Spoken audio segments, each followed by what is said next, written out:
Imagine that you bought a house. There's a computer in the garage that we can't take with us, but it's a special computer. This computer has been designed by we don't know how, but it has tapped into all the wisdom of the universe. And all you ever have to do when you have a question or a problem or a goal of any kind is go down and sit there at the keyboard and program it in, and then push submit, and all the wisdom of the universe will go to work to answer your question or help you to achieve your goal. And if you had such a computer, would you use it on a regular basis? Would you be down there all the time if you wanted to increase your income, improve your health, change your relationships, repair your business, anything else? Well, you do have it, and that is this superconscious mind that we'll talk about. The difference between superior people and average people is superior people use their superconscious mind more often. Average people use it sporadically. It's almost like car crashes. They occasionally bump into an idea and think, wow, that's an interesting idea, and then go on home and watch television. And the superconscious mind and the superconscious capability is hidden within yourself. And then I'll show you how you can use it. We've spent the entire day now talking about goals and purpose and mission. Now the question is, how do we achieve our goals and purpose and our mission at the highest level possible? And this is the key. So we say the following are the characteristics of your superconscious mind. First of all, it has access to all data stored in your subconscious mind. That means everything that you have ever learned, everything you've read, experienced in your lifetime has been stored away, and when your superconscious mind is functioning, it can go back into this vast treasure trove, library of your mind, and it can pick out information, any piece of information. Sometimes you'll have a piece of information, an idea, that will be from something you read or saw in a movie or had in a conversation decades ago.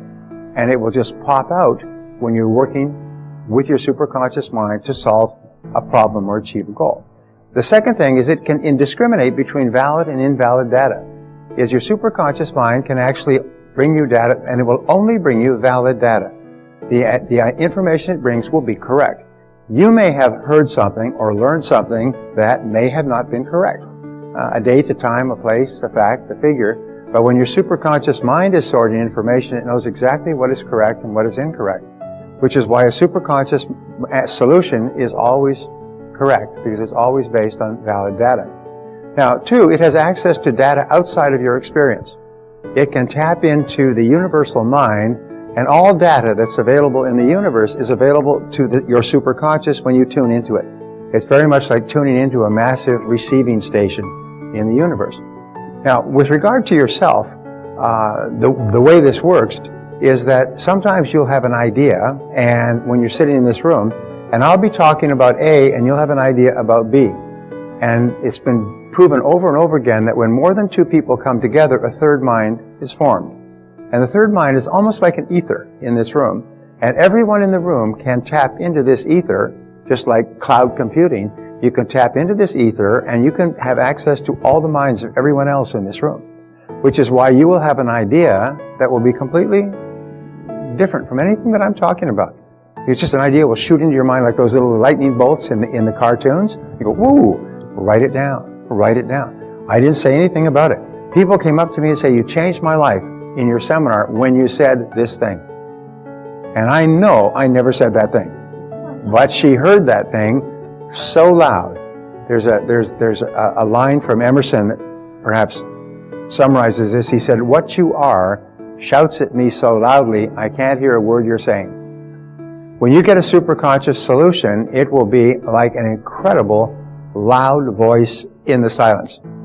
You'll hear nothing, but it will be so loud inside of you that it'll block out anything else that you're thinking about at the time. Number three, everyone has at least 4 ideas per year, any one of which would make them a millionaire. So if your goal is to become a millionaire, remember that the superconscious mind is trying to get you ideas to fulfill whatever it is that you want. It's interesting about the superconscious mind in that it is neutral as well. If you think of negative, angry thoughts, then you'll think of negative, angry ways to live. And you'll have negative, angry experiences as well. Mostly, however, it works when you are clear about something that you want or desire. It'll start to bring you ideas to achieve it. Many times you'll driving along and you'll have an idea for a product or a service or something that you could do that would serve other people. And you say, you know, so why doesn't somebody do that? I mean, why doesn't somebody offer that? And the only difference between you and someone else is someone else took action on it. And then a week or a month or a year later, you'll look around, somebody will come out with that idea and they'll make a fortune. You say, I thought of that a year ago. Remember I told you about that? Why didn't somebody do that? And they'll say, yes, but somebody else took action. Somebody else took action on it. One of the hardest things of all is to trust your own ideas. People say, well, if I thought of it, it can't be any good. Because after all, it's only me. So there must be something flawed with the idea. But it's astonishing how many people have created wonderful lives with an idea that was completely outside anything they'd ever done before. So listen, the ideas are coming, the ideas are there, and they shoot through your mind. Many people will carry a little recorder. Many people will carry a little notebook. They'll put a notebook by the edge of the bed. They'll stop the car and write it down quickly. Because very often, the rule is what you're seeking for is seeking for you. What you want wants you. And so when you decide that you want something, it's time to tune in and get it. Say number 3, it functions 24 hours a day. That means once you have programmed a goal, as you have, both a goal and a mission, a major goal, and the more detailed you write out the goal, the more the superconscious mind can just really get its powers into it. If you say, I want to be rich, I don't want to be thin, well, that's got very, very little power. But when you're specific about how much you want to earn and when you want to earn it, even if you're specific about all the things you could do with the money, sometimes writing down 25 things you would do if you were financially independent really activates the superconscious mind because of all the emotion with which you charge it. Remember, if you have a thought without an emotion, it has no impact. If you have an emotion without a thought, it has no direction. But if you have a thought of something you want, combined with an emotion of excitement and confidence and happiness that you can achieve it, it's like a powerful bullet, and it activates all your mental powers. Once you program the goal in, which you have done by writing it down, it goes to work 24 hours a day. And it's sort of like planting seeds. If you plant grass seed, what will happen is the grass will spring up in a day or two. If you plant a bamboo tree, what happens with a bamboo tree? Well, if you ever heard the story of the bamboo tree, is you plant a bamboo tree and you water it and you fertilize it and nothing happens. You water it and you fertilize the seed, nothing happens for a year. And you keep doing that, nothing happens for 2 years, and you keep doing it, nothing happens for 3 or 4 or 5 years. In the 5th year, it grows 60 feet into the air. It suddenly germinates and explodes into the air. And sometimes it's the same with a career or a goal or a book. Look at, what is her name, Rawlings, who had this fantastic idea to write this Harry Potter book for her children, working on welfare. Became one of the richest women in the world, first billionaire author in the world, and she just had these ideas, and she worked and worked and worked. So sometimes some seeds will grow quickly, some seeds will take longer. What you do is you just have to keep watering and fertilizing with confidence and faith until the seed springs into flower. So it's working 24 hours a day while you're awake, while you're sleeping, while you're busy doing something else. Your superconscious mind is on the job. Number 4, it automatically and continuously solves every problem on the way to achieving your goal. It automatically and continuously solves the problem, one problem after another. Now, there's a basic rule that you need to understand is that in order for you to achieve something greater than you've ever achieved before, you have to learn certain lessons. You've got to be schooled, and usually schooled in the school of hard knocks. You have to make mistakes, you have to make temporary failures and have disappointments and setbacks. This is the price you pay.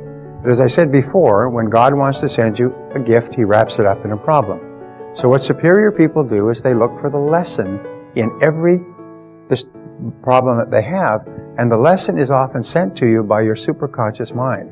And so whenever you have a problem, you'll get a solution or an insight to do something and do it. And it'll continually solve every problem progressively. This is all the great inventions, all the great musical concertos were all solved one step at a time, one scientific problem at a time. When you say poor, Thomas Edison did 11,300 experiments before he found the bulb that lit up and stayed lit. Reporter went to Thomas Edison after his 5,000th experiment, and the reporter from the New York Times said, Mr. Edison, why do you waste so much time on this invention? You've failed 5,000 times, according to your own admission. He said, young man, he said, you don't understand the way the world works. He said, I have not failed at all. I have successfully identified 5,000 ways that will not work, which puts me 5,000 ways closer to the way that will work, and I will find that way. Later, Edison explained that when I decide to achieve a goal or to invent something, as far as I'm concerned, all I need to do is remove all the ways that don't work until all that is left is the way that will.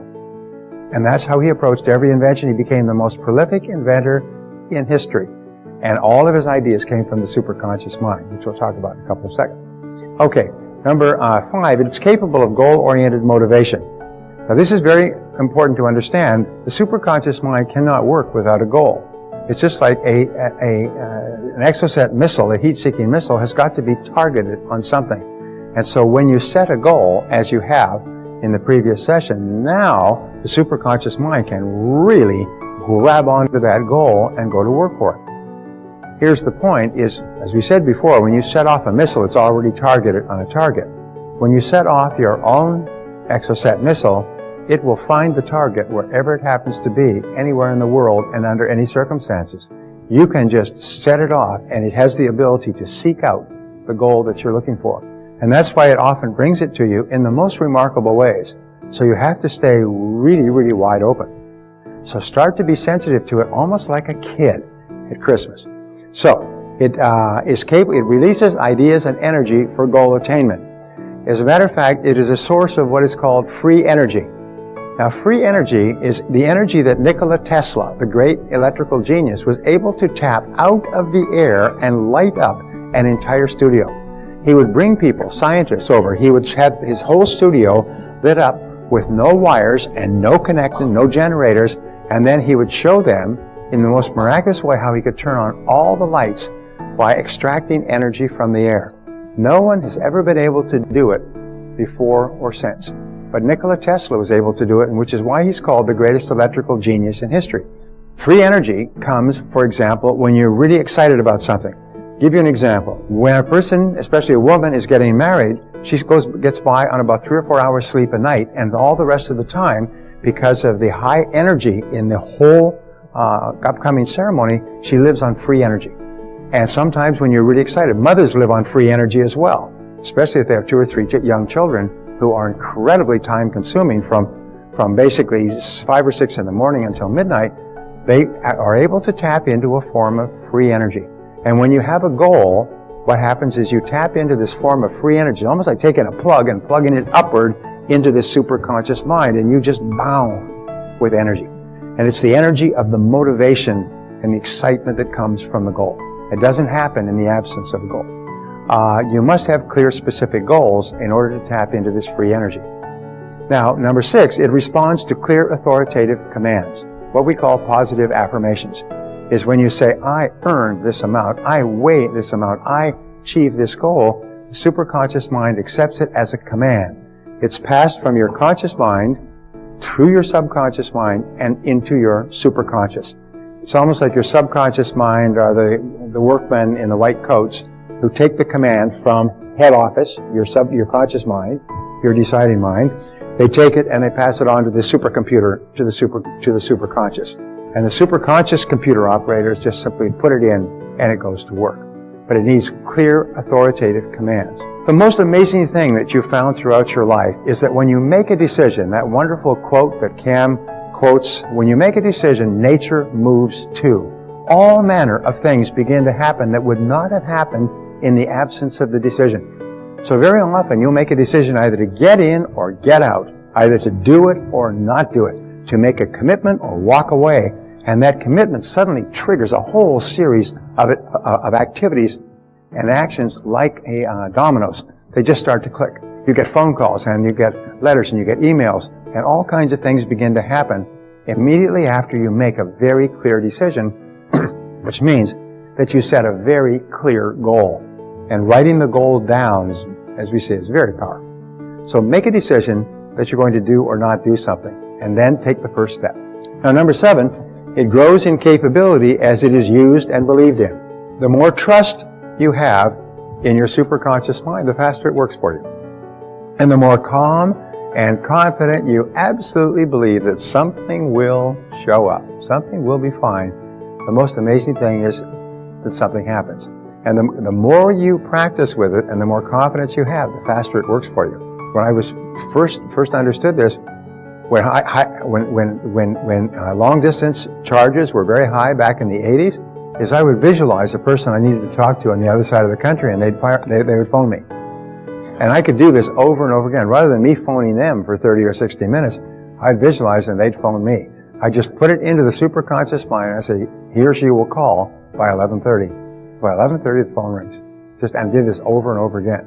And the more confidence you have that it will work, the more rapidly it works for you. It takes a lot of confidence at the beginning, but that's all it takes. It doesn't cost any money.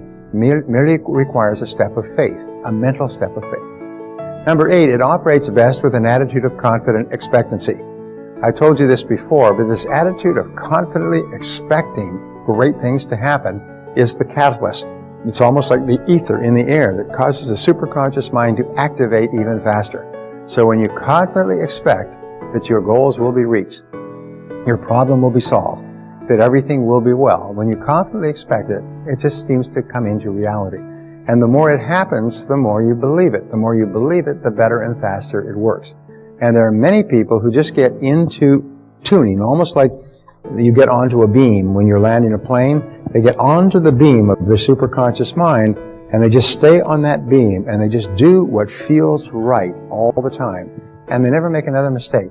And they make more progress in a few weeks or a few months than many people who are all over the place make in years, if they make any progress at all. Number 9, it operates best under 2 conditions. The first condition is when you are concentrating 100% on the problem. 100%, you're just totally focused on the problem. And I'm going to give you a method to stimulate your superconscious a little bit later. But when you're totally focused on the problem, suddenly ideas pop out.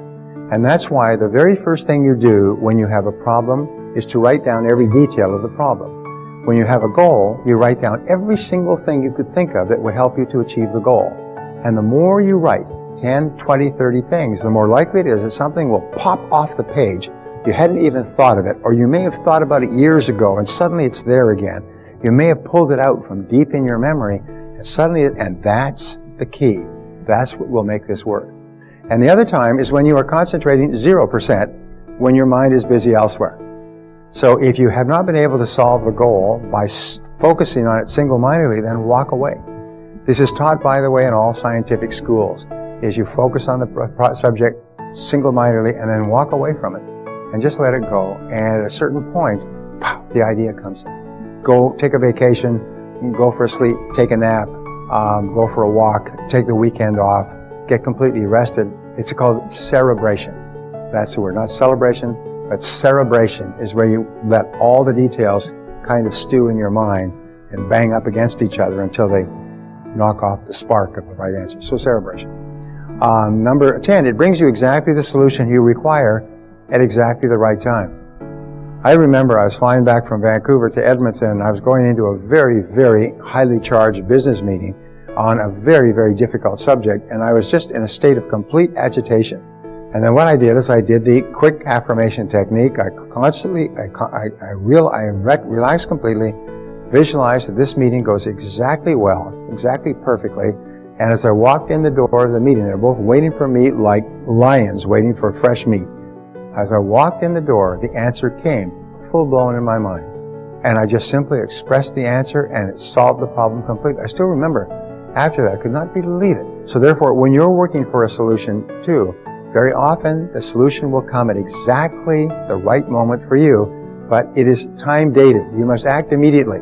Let us say that you think of a goal, and the first thing that pops into your mind is phone so-and-so and ask him or her about this. And so when you get that, do it immediately. Sometimes you'll pick up the phone and call immediately, and they say, I'm glad you called. I was just leaving for the airport. I'm going to be in Europe for a month, and out of contact.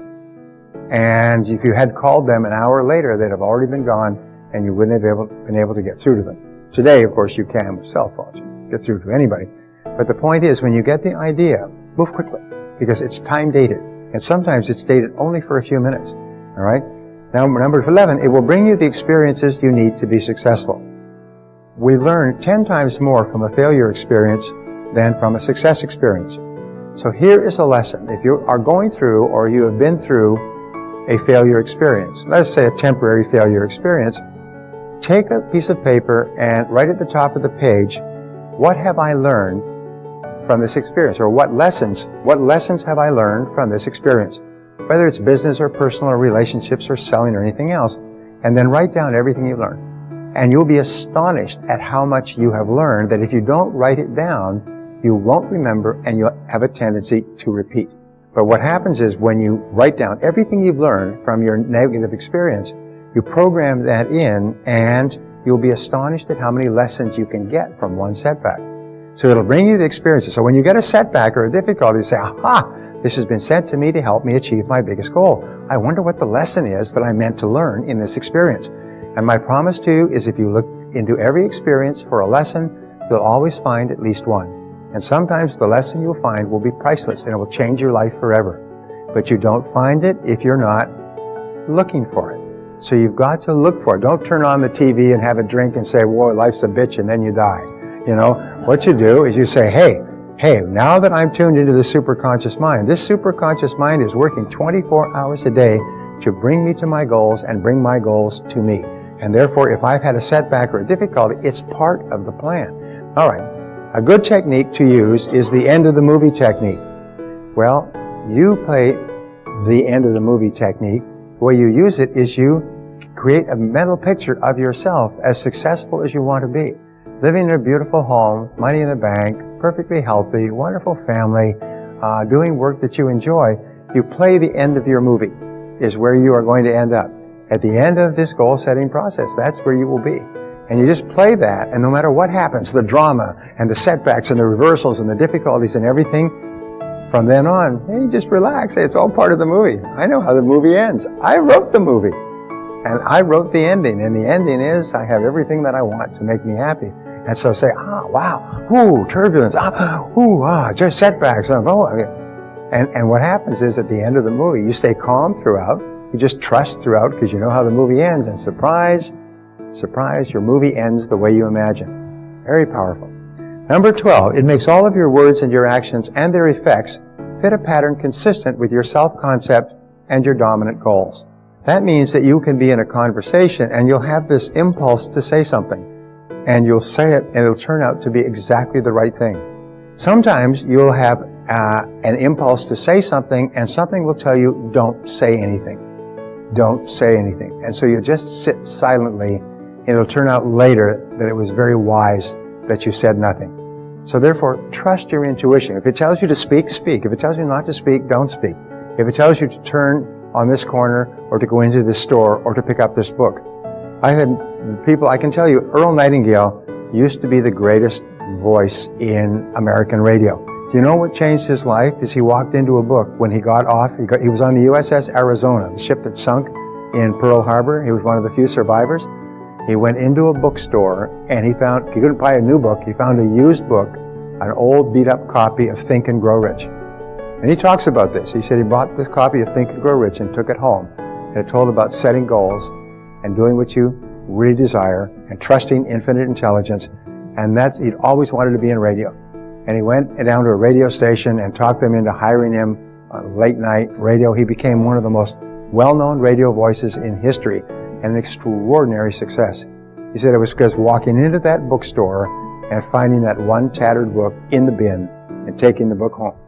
And he just said he had an impulse to pick up the book and get the book, and it changed his life. It changed the life of many other people, too. So, if you have an impulse, something to do or say, be sure to do it. The superconscious mind explains remarkable events. First of all, it explains serendipity, which is what I just talked about in a way. It's the process of making happy discoveries. Serendipity means you're always going to find happy things happening in your life. But here's the one key to the principle of serendipity is the only people who find happy things or make happy discoveries are people looking for something. They're looking for happiness, they're looking for success, they're looking for goals, they're looking for something, and as a result, they keep making happy discoveries. So this attitude, you get stuck, you go to a restaurant and the restaurant says, we've lost your reservation, you can't get in. So you can get upset or say, well, maybe it's a good idea. Maybe we should go to a different restaurant. Maybe that other restaurant will be even better. Many business people who've decided to start a business and don't have any money, somebody will loan them a book, and in the book will be a principle, and the principle will be what they needed. And later on, they're wealthy and they live in big houses on the hill, and they trace it back to that one chapter in that one book that one friend gave them when they had started off their business and they were struggling. So be open to making happy discoveries. Okay? Now, the second principle, and this is really interesting, many books have been written on this, and this is all scientific stuff. It's called synchronicity. A synchronicity is the process or coincidence of events in which two or three things that are totally unrelated happen simultaneously together to help you achieve your goal. So let me give you an example. So let us say that you decide, geez, I would love to take a vacation and go to Hawaii, okay? But geez, I can't afford it, I don't have the time off, and so on. Well, then something happens. You go to work, and your boss says, you know, you've really been working hard, why don't you take a vacation? Take a week off. Well, you were just sort of thinking about that this morning, but you say, yeah, I'd like to, but I can't afford it. And then you get an IRS check back for $3,000 for your taxes. And then your wife says, I was just talking to Susan, she works over at that travel agency, and they have this special fam trip that you can go on, and you can get 7 days and 8 days and 7 nights in Maui, and it's only $1,235. Although it would normally be vastly more. And something else happens. Now, all of these events, you see, are separate in time and space. They only have one thing that binds them together. The one thing that binds them together is your goal. So this is called synchronicity, when a series of unrelated events occur that have only one meaning, and the meaning is the goal that you set. Well, this is what happens when the superconscious mind works. So in the logical world, things have a cause and effect relationship. In the superconscious world, you do this, you get that. In the superconscious mind, things have a synchronicity relationship. It's completely unrelated events happen, sometimes on the other side of the world, that cause you to be successful. So watch for synchronicity, and the more you watch for it, the more it will happen. So number 13, it contains all monitor circuits for pre-programming. Now, a monitor circuit means that you can actually pre-program your mind.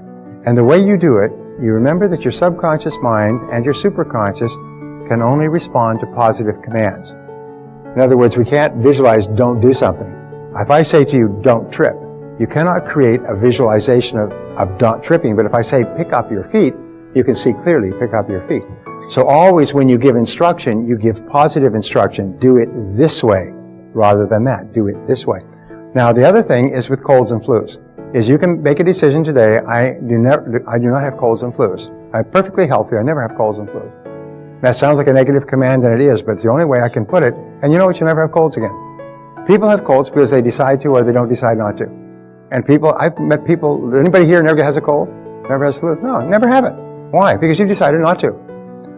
But anything you want, program it in, and you'll be astonished how fast it comes to you. Now, activating the superconscious mind, this is what we do. The master method of activation of the superconscious mind is solitude. Most people have never spent an hour in solitude in their entire lives. The very thought of doing it makes them very uncomfortable. And yet solitude throughout the ages is the most powerful way to tune directly into this massive mind and literally mainline ideas and information from the superconscious. And the way that you do it is, first of all, you go into the silence for 30 to 60 minutes. It's called going into the silence. Now, that means you don't have radio or television or coffee or cigarettes or newspapers or, in my case, not even classical music. You just go and sit somewhere perfectly silently for 30 to 60 minutes. Now, the first 25 to 26 minutes of this exercise will be excruciatingly painful. You will twist and turn. You'll want to get up and go something and adjust a picture frame and make a phone call. It's almost like you've got ants inside you because it's so hard to sit absolutely perfectly still, relaxed for 30 minutes. So when you're sitting there for 25 to 30 minutes, about that point, you'll start to go calm and all the energy, all the fidgetiness will disappear and you'll just go calm. And after the 30-minute point, what will happen is ideas will start to flow like a river. Just start to flow through your mind. And this is non-directed. In other words, you don't think of this or think of that problem or think of that goal.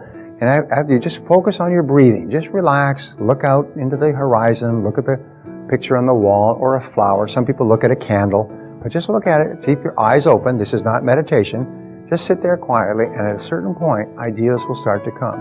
And almost like a boat in a gentle pond, the idea that you need to solve your biggest problem or to achieve your most important goal, like a little boat, just dock in your mind, and there it will be crystal clear.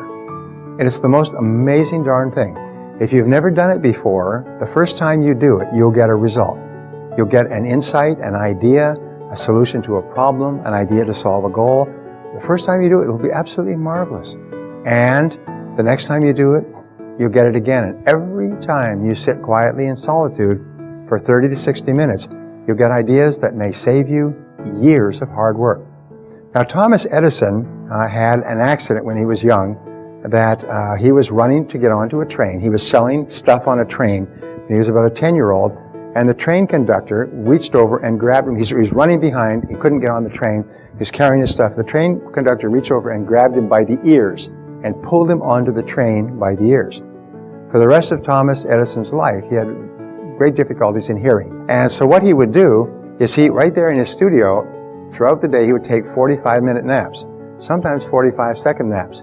Whenever he was working on an invention, which he worked on for decades, worked on, as we say, hundreds for decades, whenever he reached a stumping point, he'd just go into a state, close his eyes, because he couldn't hear anything, close his eyes and just breathe deeply and relax for a few seconds or a few minutes, and then come out, and he'd have the idea.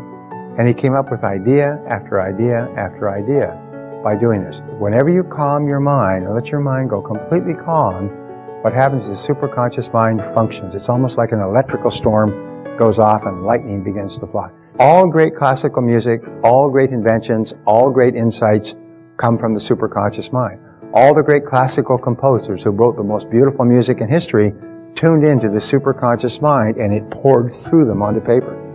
Earl Nightingale once said, people who start to listen to their intuition, if you do, you'll never make another mistake. You'll never make another mistake if you listen to that inner voice, because the inner voice will always be true and will always be correct. So we say, activating the superconscious mind, another way, is to define the problem or goal clearly. Gather information, talk to other people, do as much research as possible. Don't try to figure it out yourself. Concentrate single-mindedly on the problem.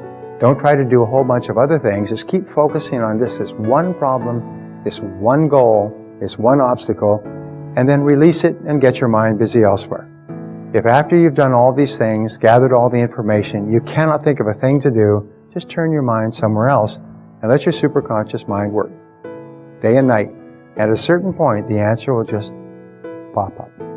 So, there are three sources of a superconscious solution. The first is intuition. It comes from within.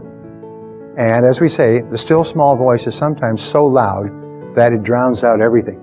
You hear that answer and you go, wow, geez, this is it. And you get up and you're excited.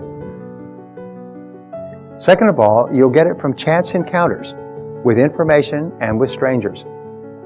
Chance encounters. In other words, you'll just come across something at random in a newspaper or a magazine that's a piece of information that's priceless. It's the last piece in the jigsaw puzzle. It puts it all together. Or you'll meet a stranger, and in conversation, it'll turn out that this person had a similar experience, and this is what they learned, and be sure of this. And you say, oh my God, that piece of information was absolutely priceless. So be alert to it.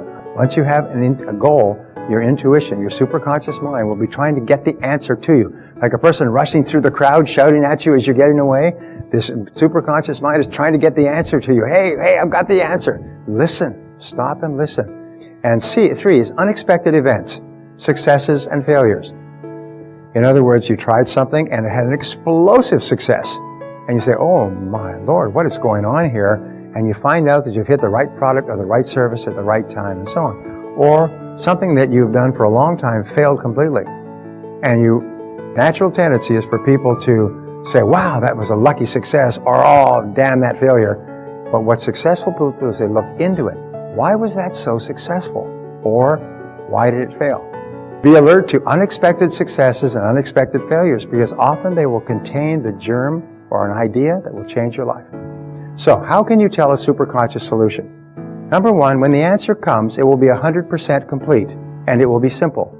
It'll be so simple that you think, why didn't I think of that before? That is so simple. It's so obvious. It's easy to implement.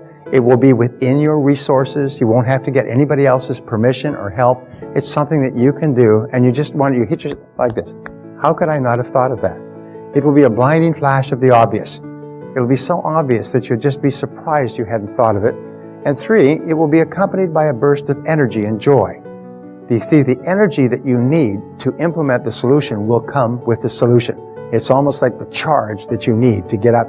Sometimes you'll have a superconscious solution in the middle of the night, and you'll wake up with this incredible idea, and you'll be able to sit down and start writing it down, and all the energy you need to write it down. And people have done this and written it several pages, and at the end of it, they're exhausted. All the energy is gone. They go back to bed and sleep like a dead person, wake up in the morning and find the notes. This happened with some of the greatest scientists. They found the notes that had written overnight, and the notes contained scientific insights that had never been known to man before. So, the law of superconscious activity says that any thought, plan, goal, or idea held continuously in the conscious mind must be brought into reality by the superconscious. This is one of the greatest, and perhaps the greatest of all laws, and is the summary law of everything we've talked about up to now. And the more you use it, the more you believe it, the more it will work for you. The more you absolutely trust in it, and pretty soon you'll get onto this beam where you're getting the answers and the intuitive answers and the answers from the outside for everything that you need in life. The superconscious mind explains the law of attraction. How is it that you attract into your life exactly the right people and circumstances at the right time? It's because you have an absolutely crystal clear goal, and you confidently expect it to be realized in exactly the right way at exactly the right time. Always be open to the likelihood that your goal will be achieved in a way completely different from what you had expected. Something completely unusual will happen, and you'll achieve your goal in a way that you never thought of before. When you're completely positive about yourself and your future, and you have very clear written goals, plans, and priorities, you tap into the greatest power in the universe.